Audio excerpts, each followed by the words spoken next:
The historic 1 Century is a double-header of fights in Tokyo, featuring the 100th show of the company's career. In Part 1 of 1 Century, live on TNT on October 12th at 11 p.m. Eastern Time, one women's Atomweight World Champion, Angela Lee, will have what figures to be the most crucial title defense of her young mixed martial arts career.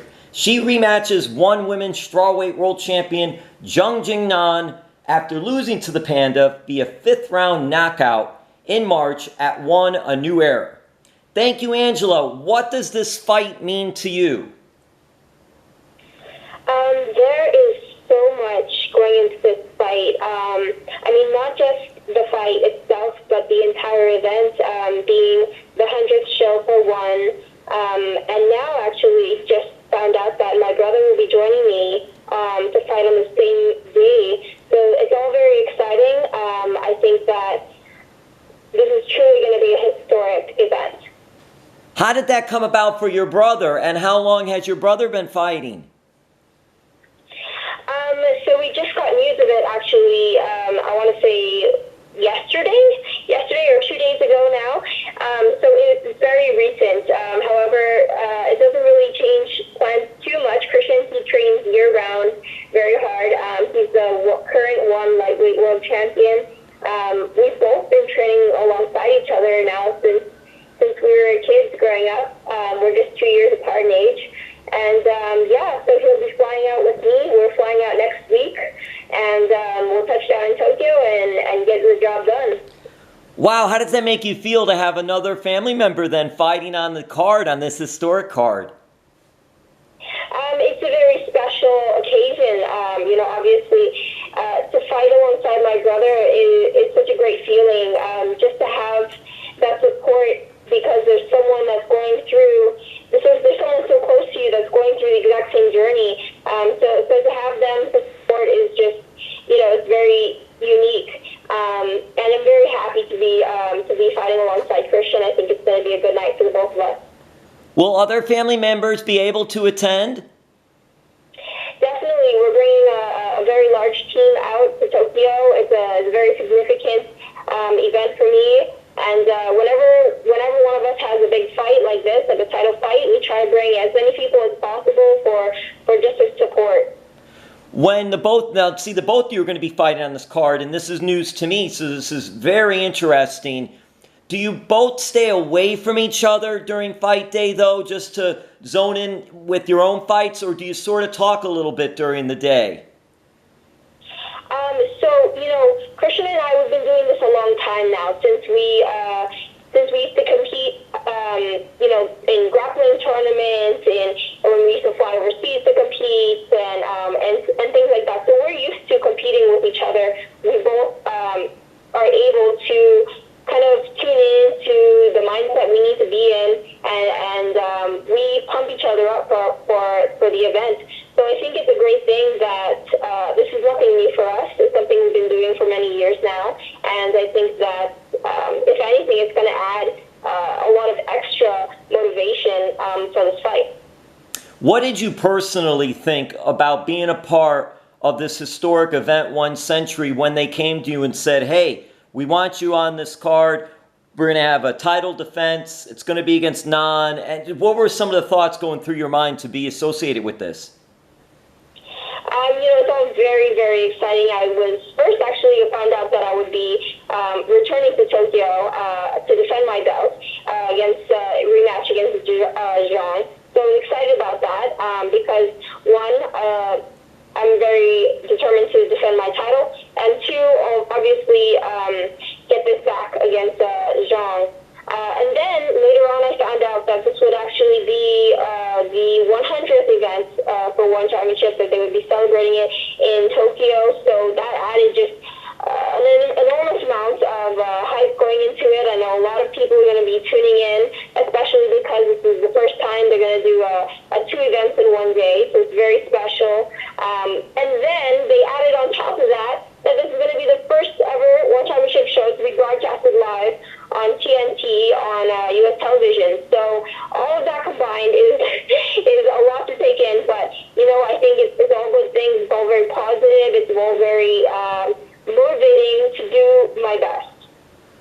have you learned from your first fight against her? There's so many things that I can take from that fight, and even though I was going into that fight, I did very well, and I had, the intention of coming out with a win. This happened for a reason, and I think that setback, I'm glad that I had it right now, earlier this year in my career, because it allowed me to grow so much. Just from that earlier fight this year until now, I really feel like I've made leaps and bounds in my training and in my development. So I feel more than prepared for this fight. Angela, I so much understand that you could always look back at something and say, oh my gosh, he should have done this or she should have done that. You got to go through it before you can do that. But I want to ask, was staying at Strawweight the right move for the next fight after that? You know what? I just wanted to stay busy. I wanted to get back in there. I wanted to shake it off. And obviously it didn't go my way again. And it was very frustrating. After my July fight, I had to take a step back. And it really made me question myself. But I think that even though, I had that second loss at Strawweight, I'm coming back home to my division, 115 pounds.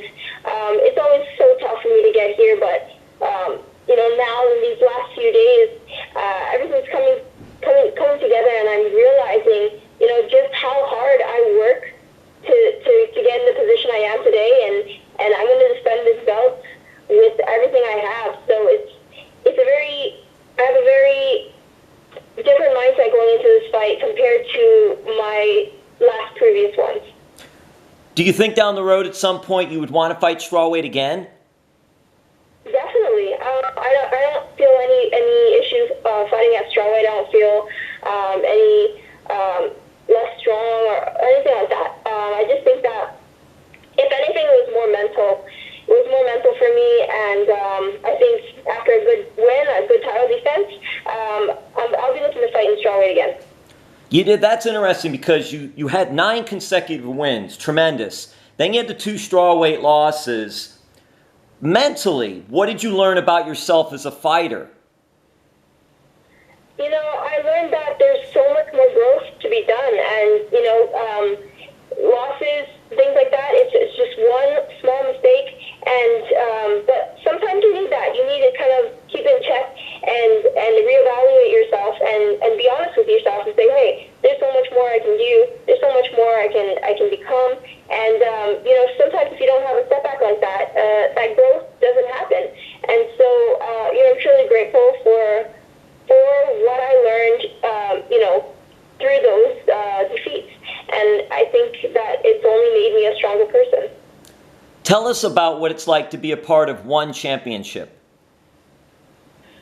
It's great. I really, truly love this organization that I'm fighting in, and I've been with them since the beginning, since I was straight out of high school, actually, pretty much. I only had 3 amateur fights before I turned pro, and my first professional fight was with One Championship, so I've been with them just maybe 5 years now, and I feel like I've really grown with the company.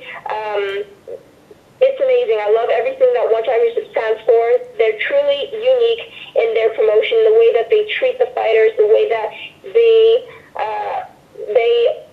way that they put them out in the world is very unique. You don't see any other promotion doing that, and I'm very happy to be fighting for One Championship. And One Championship does profess respect and class and just a very set way of how a athlete fighter should represent themselves, and in so they like to call their fighters superheroes. How would you characterize yourself as a superhero and as a young role model? It's awesome because I can just be myself at one. Growing up, I was instilled with learning the right values, and growing up, especially being the oldest of 3 other siblings, I naturally had to, be the older sister, show the right example, and that carried throughout my life. And now in One Championship, it's no different. And I'm just able to be myself, be a good person, and that's the kind of people that they support. One women's Atomweight world champion, Angela Lee, has lived up to her nickname, Unstoppable. How did you get the nickname Unstoppable? It's crazy. When I was in high school and I was still competing in things such as grappling, wrestling, and kickboxing, so I was always involved in competition and just stumbled across. I was on my Facebook page. I was looking for a new wallpaper. And I was like very motivated back then, very competitive, thinking about all my competitions. And I found this one wallpaper. It was blacked out, except it had gold lettering with the words "Unstoppable" on it. And I thought, hey, I really like that. I'm going to keep that there for a while. And with that, I ended up winning all my first gold medals in my grappling tournaments. I ended up being state champion in wrestling, and the list goes on. So when I was looking to turn professional and we were needing a nickname for me, my dad said, hey, why don't you just use that? That suits you perfectly, and Unstoppable. And it just kind of stuck with me. So that's the story behind that. And it fits. And just how, with the success that you've had, how have you been able to keep yourself grounded, especially at such a young age? It's really easy in this profession and in the spotlight we have. It's so easy to get caught up in the lights and all of that. But one thing that always helps me to stay grounded, to remind me who I am, is having my family around.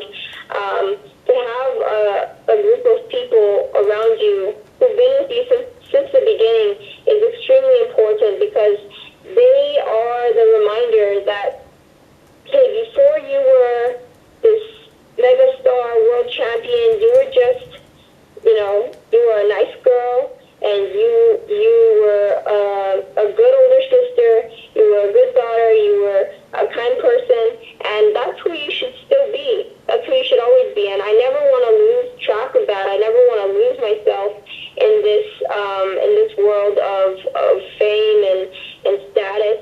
And so that's something that I'm truly grateful for. I'm grateful for my family, that they've kept me true to who I am along this whole journey.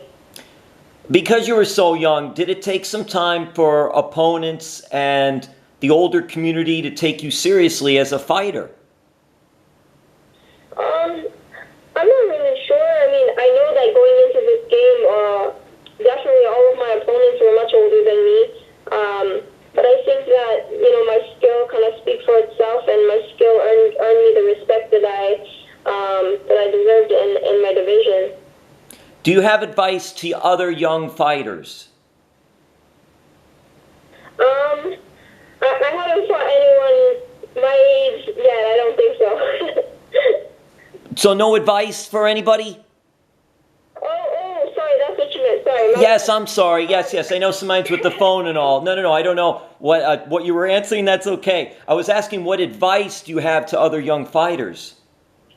Oh, well, there's so much advice. There's so much things that I learned, not just from experience, but from my mentors as well. And, I think the most important thing for young fighters is to, enjoy what you're doing, because to choose the path of pursuing to be a professional fighter is the hardest job in the world. There's many other ways that you can make money. My dad tells me all the time. He says, you could put these hours of hard work into something else that would make you a steady income. But if you want to take the risk and you want to pursue your dream of becoming a professional fighter, then you got to enjoy it. It's not going to be easy. It's not going to be fun every single day, but you gotta remember why you decided to do this, and that's kind of one thing that kept me going throughout the years, because sure, it's fun when everything is nice and going well and you're winning, but when times are tough and when training is hard, you gotta remember why you're still doing this, and it's just keep enjoying myself and to enjoy the whole process of it, not just enjoy like a single occasion. I enjoy the fight night. No, but you have to learn to enjoy the little things along the way, and that's going to make all the difference. Do you have any college in your background? Yes. Did you attend college? Did you have some educational background? I had about 2 semesters of college, and that's about it. You really wanted to get into the fight game, huh? I did. That's what I had my mindset on ever since I turned 18. The moment I turned 18, just maybe a month or 2 after that, I had my first my first amateur MMA fight, and that was what I was excited about and looking forward to. And I decided to make that switch with the support of my parents to pursue my dream of becoming a professional fighter, and definitely have no regrets. Was the Olympics in any sport part of your dream too, or no? Growing up, I did martial arts, and obviously they have judo and wrestling in the Olympics, but my primary focus, why I love martial arts so much, was the mixed martial arts aspect part of it. I loved being able to do everything and to change up the ranges from the stand-up into the ground. And unfortunately, they did have a sport in the Olympics in the olden days called pankration, but it wasn't, we don't see that nowadays, and I think that they're working hard to get some sort of mixed martial arts competition into the Olympics, but, I knew that wasn't an option, and I knew that there were other options for me to do what I love to do, and so I wasn't too focused on going to the Olympics, but I just wanted to do what I love to do, which was mixed martial arts. And with mixed martial arts, especially today, Angela, we're seeing a lot of crossover between MMA and pro wrestling. And I'm wondering if you ever watched WWE growing up, and if that's something, the professional wrestling is something that you might want to try down the road. I don't know if I could do it. Of course, growing up, my cousins, the boys, they really love pro wrestling, and I get into it with them, doing all the crazy takedowns. I love to watch that on TV. It's so entertaining. But myself, I don't know if I could do what it takes with the costumes and the dress up and the wrestling. I don't know if that's for me, but we'll see. Never say never. You got to be a big fan of The Rock, right? Oh yeah, for sure. He's done so many amazing things. It's just led him to so many places. It's an awesome. He's awesome. Angela, it's funny that you said never say never, because WWE's mantra is that phrase, never say never. So you're off to a good start. All right. Oh my gosh. All right, Angela, we'll wrap this up. Thank you so much for taking the time. I want everybody to know that on TNT on October 12th, 11 p.m. Eastern Time, part 1 of 1 Century, very historic event for one championship, and you'll be able to see one woman's Atomweight world champion Angela Lee in a very, very talked about, hyped, much anticipated title defense against Jing, and that's going to be a super event. You mentioned family. You talked a little bit about family. I'm wondering, though, too, how important is family to you? How many family members are getting involved or are involved in mixed martial arts? So it's crazy, but my family, every single person in my family is involved in martial arts. So I'm the oldest of 3 other siblings. My brother, he is the lightweight world champ, like I was saying earlier. He'll be fighting as well in Tokyo. Then I have a younger sister, Victoria. She's 15 years old, and the youngest is Adrian, who's 13. And they actually both are world champions in their own rights. This summer, we took them to Europe to compete at the world level tournament for pankration, and they did fantastic. So everyone is very dedicated in my family. Mixed martial arts is kind of just a way of life for us, and we love it. Even my grandparents, they're watching mixed martial arts on YouTube in their free time. You know what I see in the future, Angela? That the Lee family is going to open up their own training center called Unstoppable. We'll see. For now, we have United MMA in Hawaii, so that's where we're at. That's awesome. Angela, thank you so much. Thank you. It's been a pleasure speaking to you.